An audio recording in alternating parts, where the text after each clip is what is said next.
We're in a month of surrender.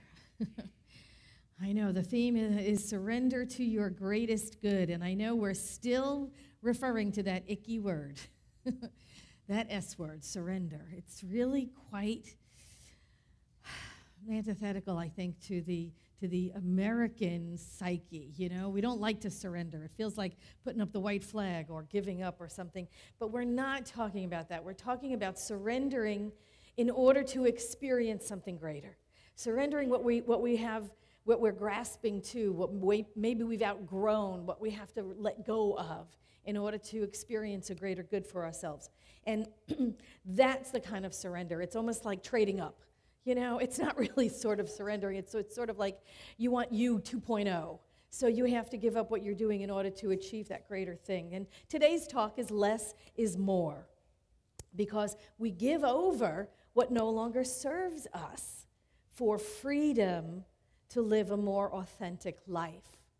This is about always, our spiritual walk is always about living the greater life, living the more experienced, more authentic, more expressive life of spirit as us. You know, babies, when they are born with two fears.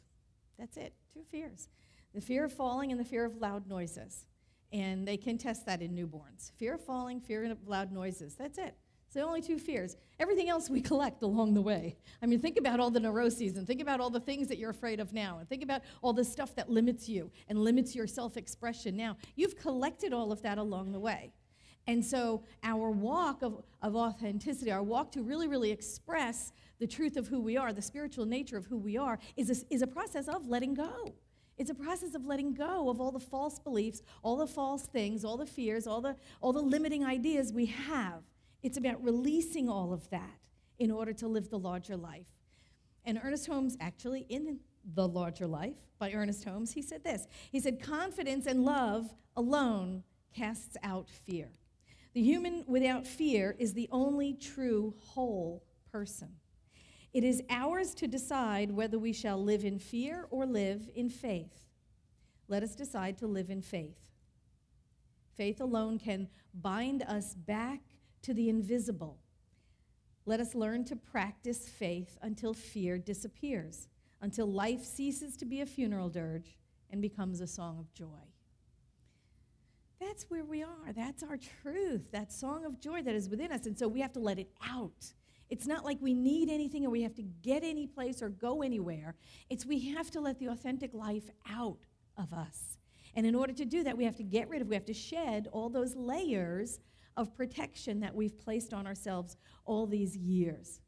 What lies beneath all of our stuff is our authentic self. The self we were born to be. The self we were born to be. That fully self-actualized self that Spirit knows us to be. That is the truth of us. And so it's basically like we've covered it all over. And it's up to us to just get rid of this stuff layer by layer. Our spiritual unfoldment is about losing things. It's not about gaining anything. We don't need to gain anything. We have it all already. It was inside of us when we were born. You know, there's a story about the Buddha. I love this. There's an old story about the Buddha when he was asked, so what do you gain by meditation? And he says, nothing. However, the Buddha went on, he said, but let me tell you what I lose. I've lost anger. I've lost my anxiety. I've lost depression. I've lost insecurity. I've lost my fear of old age, and I've lost my fear of dying. Okay? Less means more. Less means more. He got rid of all these things. And that's what we're talking about today, getting rid of all the false beliefs. The Course in Miracles says it's your task is not to seek for love, right? But to merely seek and find all the barriers within yourself you have built up against it. So again, it's a process of getting rid of things. It's a process of letting go of what no longer serves us. You know, excuse me, we've spent a lifetime, right? Our lifetimes, building defenses against things that happen to us. Hurts, betrayals, disappointments. And each and every time we go through something like that, we experience something like that, we perhaps add a little layer, a little insulation around us to protect us from the world. These things happen. They happen. You know, someone breaks up with us, right? And our heart is broken. And so maybe we build a little wall, just a tiny little wall around our heart so it doesn't happen again. You know, or when we're children, maybe a parent betrays a trust, something you've shared with your parent, and not maliciously, but maybe just in sharing, oh, what a cute kid said this or that. And you know, a child is crushed and thinks, well, they can't trust anybody anymore, can't trust the grown-ups around them with their secrets or their deep thoughts. These things happen throughout our lifetimes, and so each time that happens, we can add another layer of protection around us. And so it's our job now to break through that, to tear down those walls. God, never mind. This is what we're here to do the work of releasing, to do the work of tearing down. You know, there is a seed of perfection nestled within us. You've heard that said. I think Emerson said it. I don't remember. Somebody said it. I think it was Emerson. Ernest Holmes used to quote it all the time, so whatever. There is a seed of perfection nestled within us. And that's the truth of us. That is the God self. That is our highest and best self. That is the self we commune with when we commune with the God self. And that's the one we want to lead with. And we want to let it out. We want to let it out. It's been there all along. That greatness desires expression through us out in the world. So our walk then is about less things. Our walk is about less things, less doubt, less fear, less anxiety, and more faith. Our walk is about releasing the truth that is within us, not keeping it captive within our protection, our walls of self-protection. Less running around trying to make things happen and more allowing things to happen. Less listening to the voice of the world and more listening to the still small voice within us. Less struggle and more receptivity. Ernest Holmes said this in 365 Science of Mind. He said, I do not want, I love into my experience the things I desire. I wrap their expression to me in love so they come harmoniously and with no strain. That's awesome.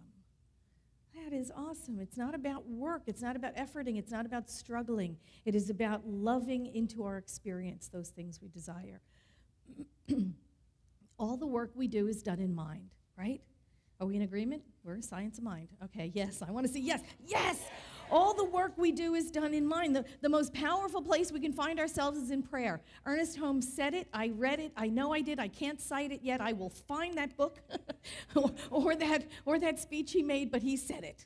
The most powerful place on earth we can find ourselves is in prayer. I will find that passage. But the truth is still the truth, even though I haven't been able to cite it yet. The truth is still the truth. And everything starts in our consciousness. Everything starts in prayer. Everything starts in our consciousness. Everything. The last link in the chain of manifestation is the physical world, where it shows up. How many of you have taken foundations class already?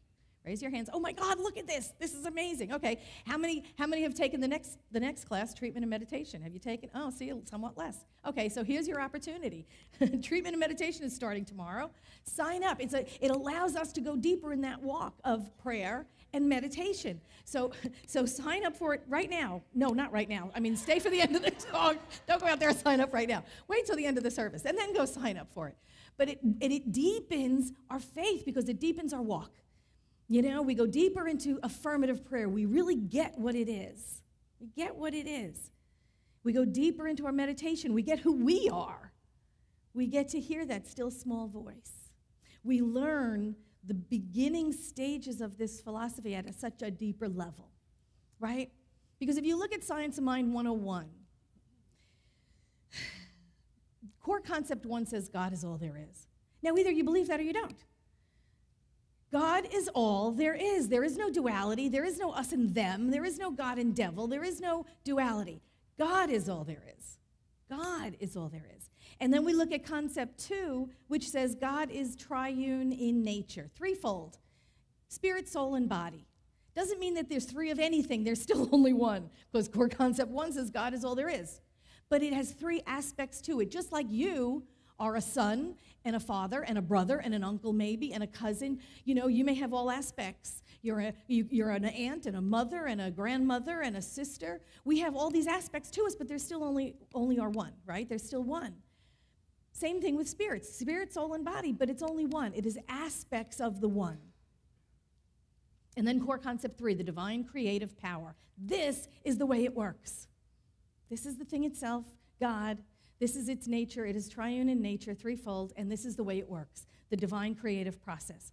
Ernest Holmes always used the analogy seed, soil, and plant. I love it. Real basic, real easy to understand. Seed, soil, plant. So the seed is the thought. This is the thought we have. It is backed by emotion and belief. It is placed into universal subjective mind. It's placed into the soil, which is the receptive part of spirit, which is that part that does not question, doesn't judge, doesn't evaluate the seed. It just goes to work unfolding. It just goes to work unfolding, breaking the seed open so it could sprout. And then plant, the natural and logical outcome, the manifestation of the thought after it has been placed in the soil. This is science of mind. This is what it is. It goes to work, and it just does what it does based on our thoughts backed by our predominant beliefs. That plant will sprout. Something will happen in the manifest world because of our predominant thoughts. That whole cascade of manifestation starts with the thought. Everything starts in consciousness. So those are the basics. And it's always good to go back to the basics every once in a while, you know? Every once in a while when we just sort of wander off, you know? For those of us who have been in the teaching for years and years and years, sometimes we just forget, you know? We forget and we wander off. For those people who are new to science of mind, it's wonderful to reinforce what is being talked about in classes, right? So this is it. It's real simple. This is the journey of awakening. Seed, soil, plant, right? Our thoughts placed into a universal subjective medium become things at some point. They must. So the journey of awakening for us is never the question, what should I do? Clearly, right? It should never be, what should I do? The question should always be, what shall I think? What shall I think about this? You know, when people start running around frantic, upset, yelling that you're not doing something that you need to do so that they can feel better about X and so, you know that person is all up in the condition. They have forgotten who they are. If you're running around trying to change things at the level of conditions, you're trying to push around things, you know, again, that goes back to the rearranging the deck chairs on the Titanic, you know? It might look a little better, but it's still going down, you know? You can't affect change at the level of the condition for any length of time. So when people are running around or bursting into your office or coming into your kitchen or, you know, whatever, and just losing their minds and blaming you, that's the time for you to sit. That's the time for you to sit. That moment is the moment to do nothing. To do nothing.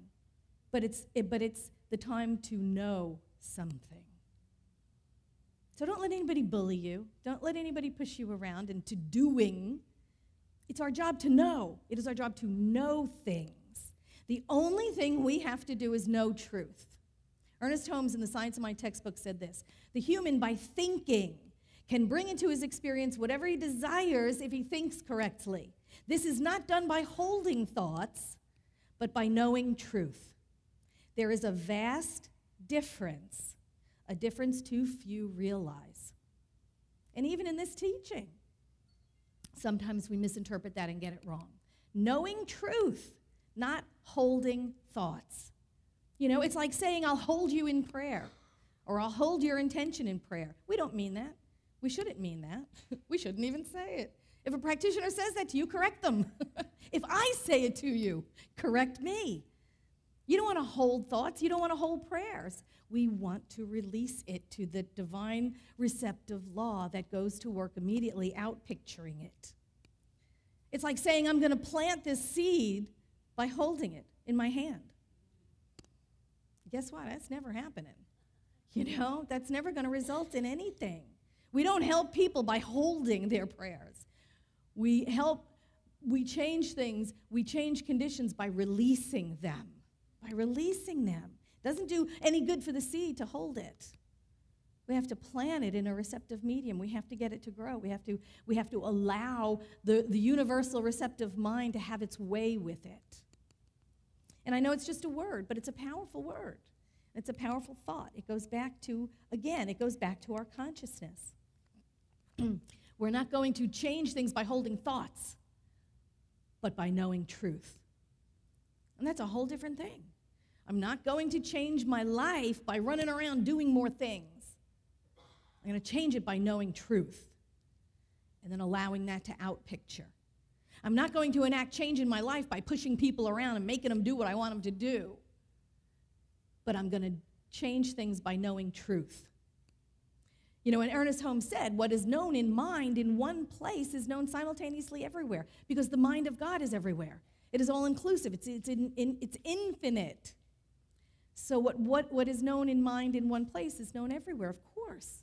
Of course. So our practice has always been shedding. It's always been shedding. Shedding the false belief. Shedding the limited idea. Shedding the fear. Shedding the I can't, or I'm not good enough, or I'm not old enough, or I'm too old, or I'm not educated enough, or I've got the wrong degree. Or it's about shedding all of those false beliefs. It's about shedding the fears and allowing what is within us to come out. Come out and play. Let spirit run wild and free through your life as you. That's what our practice is. It's always about uncovering the divine center of us. What we get rid of frees us up to live the more expressive life of God's. Maya Mendoza said, no amount of security is worth the suffering of a mediocre life, chained to a routine that has killed your dreams. You want me to say that again?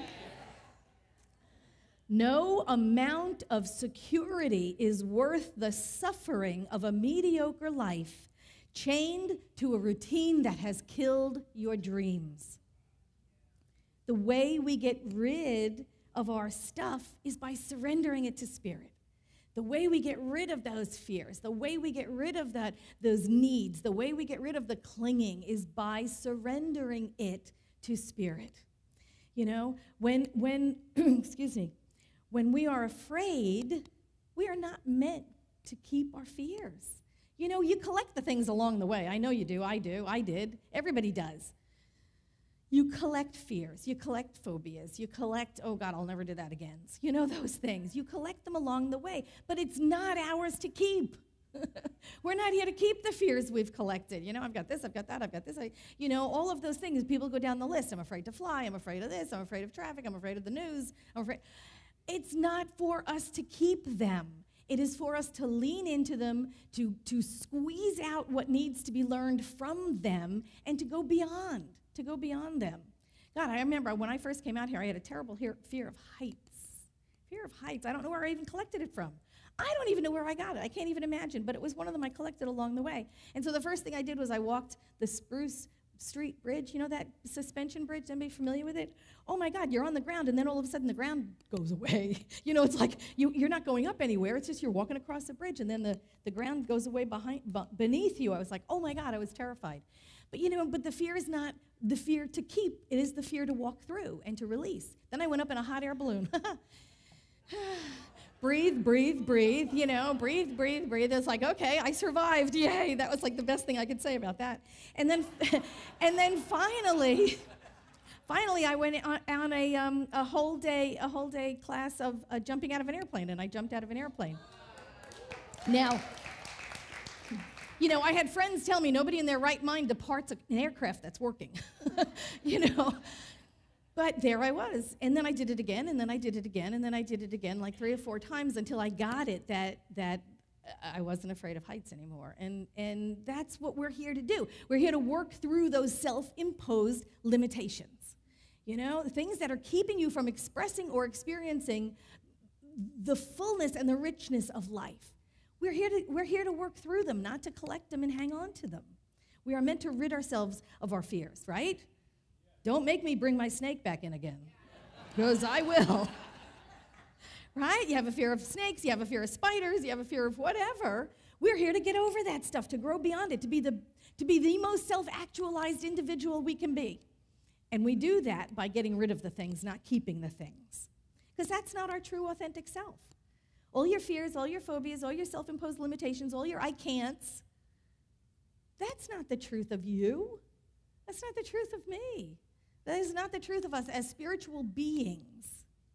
You know, so here we are. So what shall we lose? What shall we lose? All right, like the Buddha in the beginning of the quote. What do you want to lose? Your fear? Your anxiety?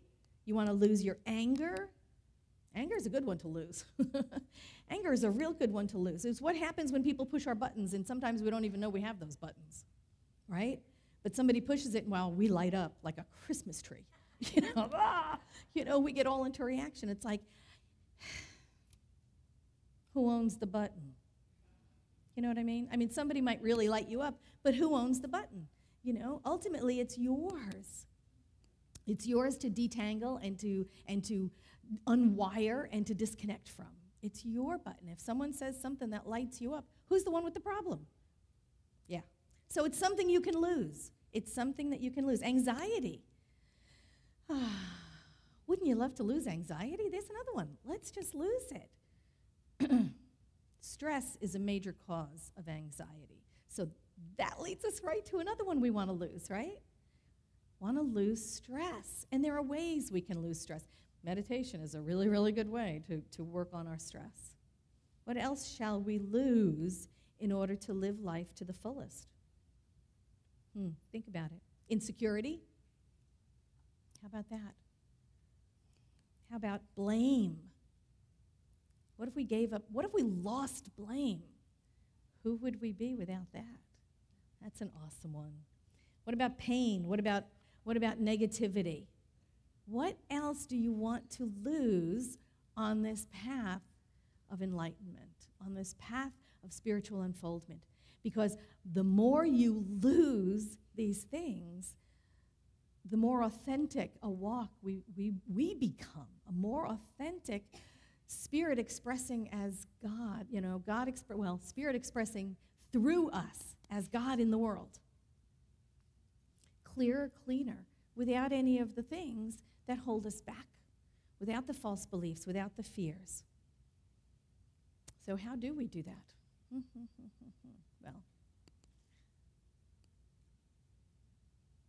I'm going to tell you next week because I'm running out of time. So that's what I'm going to do. Well, let's make this a cliffhanger. How about that? We are going to talk about that next week when we finish up the month, Surrender to Your Greatest Good, with our final talk of the month, Your Greatness is Now.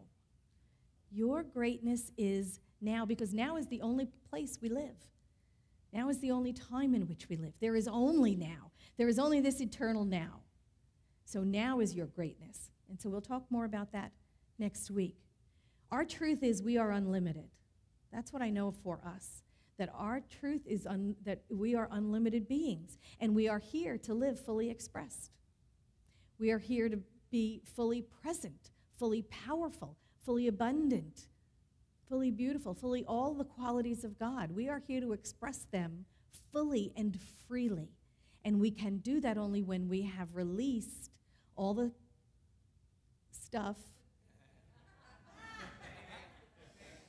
that's holding us back. We have to rid ourselves of everything that is not genuinely and authentically us in order to live the genuine and authentic life in the world. Less false beliefs, more freedom. Less is more. Less is more. I'll see you next week, and we'll finish this up. Thank you.